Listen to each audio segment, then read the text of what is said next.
Let's talk about, you were on redistricting committee for House or Senate? Senate.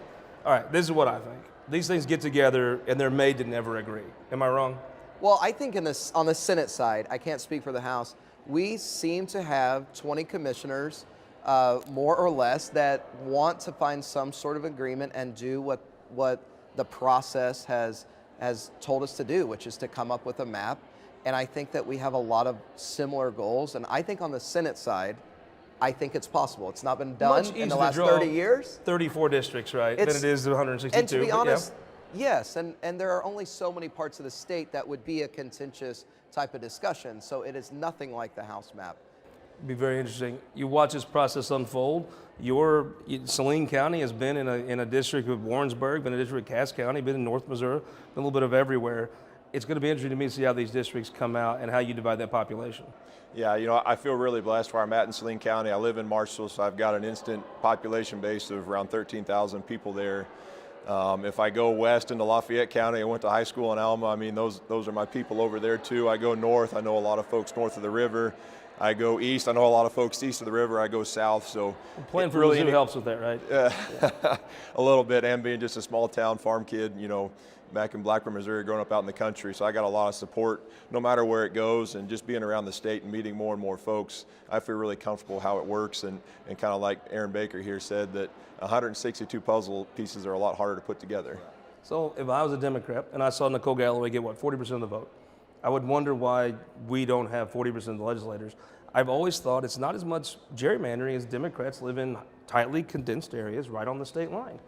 It's going to be hard to be properly represented at that amount, isn't it?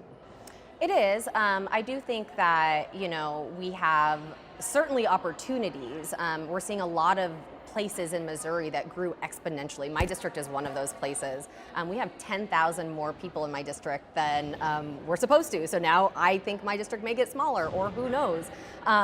But I think that representation really matters on a statewide level, and we're not seeing that yet. I hope redistricting helps with that, but with Republicans in control, I don't have hope for that. Interesting. I mean, you have a district in the city that could be cut a lot of different ways.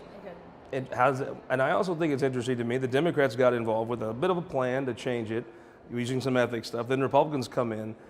I don't know that the way the Republicans then are going to change much of anything about how these districts are done. Where do you want your district to go? I mean, with my district, it's, I have the Missouri River state line, 47th Street to Troost. So it just makes sense for that 47th Street to move up north in my head.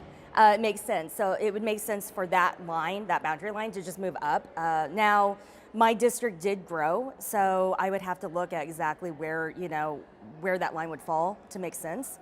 But we all know that line's probably going to move. Give me a prediction, Aaron Baker. Do these commissions draw maps, or do the judges draw the maps? I think the Senate map will come from the commission. I think the House will go to the judges.